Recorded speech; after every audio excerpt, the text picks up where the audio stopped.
लगातार मैं मैथमेटिक्स के कुछ छोटे छोटे क्वेश्चन डाल रहा हूं।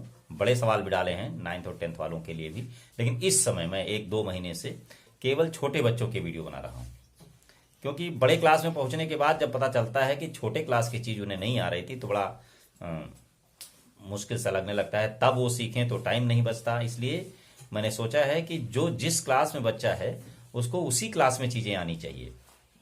बाद में बताने का क्या मतलब, जैसे 3rd में बच्चा है तो 3rd क्लास की चीज़ें या 3rd स्टैंडर्ड में जो भी पढ़ाई होती है किसी भी स्कूल में कहीं भी, वो सब चीज़ें बच्चों को पता होनी चाहिए। 4th में भी 4th की चीज़ें पता हो जानी चाहिए। 5th वाले बच्चे को 3rd, 4th और 5th की तीनों क्लास की पता होनी चाहिए। अगर ऐसा होता हुआ चलता है तो मैथमेटिक्स उनको बहुत ही सरल लगेगी। तो सप्ताह भर में जो बच्चों ने समझ अपनी डेवलप की है, समझने का सिलसिला जो शुरू हुआ है, तो जो बच्चे कुछ मेरे पास आते हैं, सामने बैठे होते हैं, तो वो कॉपी किताब नहीं खोलते। नोट उन्हें नहीं करना है, सुनना है, समझना है और फिर सवाल को करना है। तो देखिए मैं यहां पर कर रहा हूं, पहले समझ लीजिए और उसके बाद आप उस क्वेश्चन को करिए। आज तो खैर टेस्ट लूंगा मैं कि टेस्टिंग क्वेश्चन है ये, जिसमें ये बताया जाएगा कि आपको करना क्या है। आपको समझ करके क्वेश्चन को करना है। जैसे आपकी क्लास में कितने स्टूडेंट हैं, एक क्वेश्चन ये है कि सब बच्चे कई कई स्कूलों के, अलग अलग स्कूलों के हैं। 1 साल से तो बंद चल रहा है स्कूल, लेकिन जब वो पढ़ते थे तो उनकी क्लास में कितने बच्चे थे, ये आपको पहले लिखना है। पहला क्वेश्चन है how many students are there in your class. पहला question, how many students in your class. जो जिस क्लास में पढ़ता है उस क्लास की बात करें कि जिस भी क्लास में आप पढ़ते हैं वहां नोट कीजिए कि आपकी क्लास में कितने स्टूडेंट हैं या थे। जो क्लास बीत चुका है वहां, क्योंकि इसमें क्लास चल नहीं रही है, और जब पढ़ते थे तो आपकी क्लास में कितने स्टूडेंट थे। और दूसरा क्वेश्चन है कि मान लीजिए पिकनिक पर जाना था और हर बच्चे ने कुछ पैसे डिपॉजिट किए, तो आपको यह बताना है कि कितना पैसा इकट्ठा हो गया। तो है each student deposits, if each student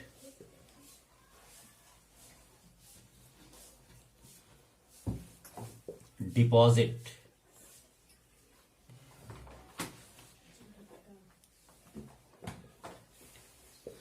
₹152, 152 for school picnic.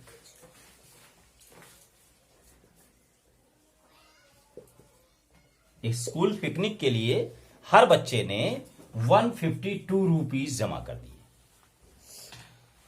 अब आपको बताना है how much money will be collected. How much money collected.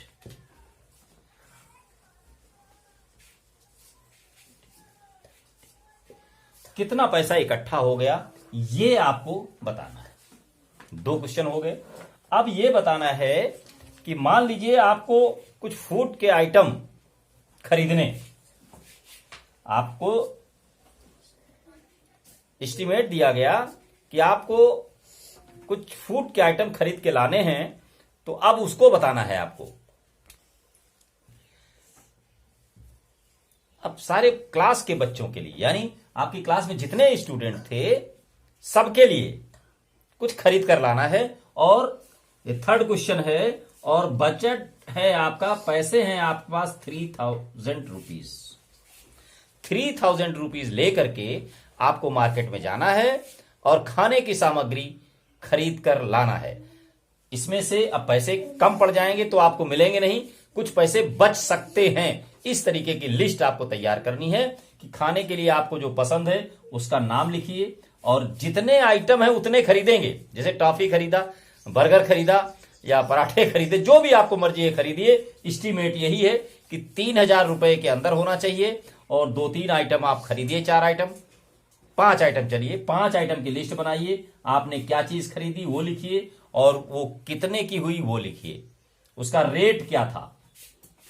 जैसे आपने कुछ भी खरीदा, टॉफी खरीदी तो यहां टॉफी लिखिए, यहां पर एक टॉफी का रेट जितना वो लिखिए, और उसका अमाउंट कितना हुआ, क्योंकि बच्चे तो ज्यादा हैं, जितने बच्चे हैं उतनी टॉफियां खरीदी होंगी ना आपने।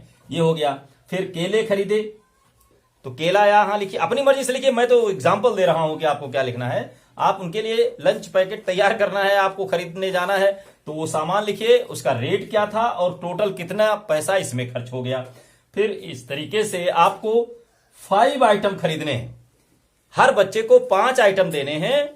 सस्ते खरीदिए, महंगे खरीदिए, जितने क्लास में स्टूडेंट हैं हर स्टूडेंट को मिलना है। और रुपए लेकर के जा रहे हैं आप 3,000, केवल 3,000 रुपए लेकर गए हैं। बहुत सावधानी से आपको अपनी क्लास में पैसों का बंटवारा करना है, सामान सबको देना है, कहीं कोई बेईमानी नहीं होनी चाहिए कि सब कुछ सबको बराबर बराबर मिल जाए और पैसे बच जाएं। 2-1 रुपए तो चलेगा, कम ना पड़ने पाए, क्योंकि अगर कम पड़ गया तो पैसे कहां से आएंगे, फिर तो पूरा बिल हिसाब ही गड़बड़ हो जाएगा। तो आपको हमेशा अंदाजे से रखना है कि आइटम जितने भी हैं, जैसे मान लीजिए आपकी क्लास में 30 बच्चे हैं, तो जो भी आइटम खरीदेंगे, जैसे यहां पर आपने टॉफी खरीदी या बनाना खरीद लिया,